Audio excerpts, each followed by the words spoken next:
আমরা নতুন ধারার রাজনীতি করতে এসেছি, আমরা নতুন ধরনের রাজনীতি করতে এসেছি। আমরা এমন ধরনের রাজনীতি করব যাতে দেশের তরুণেরা আবার রাজনীতি বিমুখ না হয়ে পড়ে, যাতে বাংলাদেশের প্রত্যেকটা নাগরিক রাজনীতিতে সক্রিয়ভাবে অংশগ্রহণ করতে পারে। আমরা যে জোয়ার দেখে এসেছি, বাংলাদেশের প্রায় প্রত্যেকটা জেলায় তরুণেরা বিপুল উৎসাহ উদ্দীপনা নিয়ে আমাদের সাথে যুক্ত হয়েছেন। তরুণরা দেশ নিয়ে ভাবছেন, স্বপ্ন দেখছেন, পরিবর্তনের জন্য কাজ করার চিন্তা করছেন। একটা প্রজন্মগত রূপান্তর ঘটে গেছে। অনেকে এটা বুঝতে পারছেন না, কিন্তু এটাই বাস্তবতা। এটা আমরা দেখে এসেছি এবং এটা আমাদের লালন করতে হবে।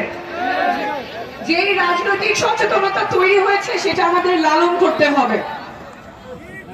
ঠাকুর রায়ের লামিন যে স্বপ্ন নিয়ে দেশের জন্য রাস্তায় নেমেছে, সিরাজগঞ্জের জুবাইয়ের যে স্বপ্ন নিয়ে রাস্তায় নেমেছে, সেই স্বপ্ন আমাদের লালন করতে হবে।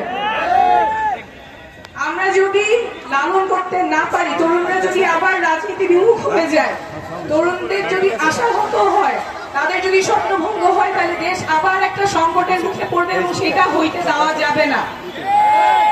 আমাদের তরুণরা যাতে দেশের জন্য কাজ করতে পারে, সুস্থ সুন্দর একটা পরিবেশে রাজনীতির সাথে সম্পৃক্ত থাকতে পারে, সেই ব্যবস্থা আমাদের করতেই হবে।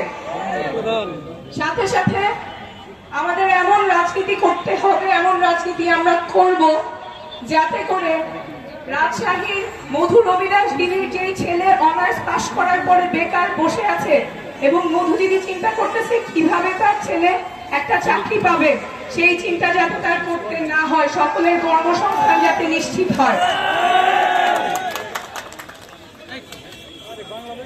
আমাদের ঝালকাঠির রতন হালদার দাদার যে ছেলে রাজীব হালদার, সে অনার্স পাশ করার পরে একটা পিয়নের চাকরির জন্য 7 লাখ টাকার ঘুষ দাবি করা হয়েছে।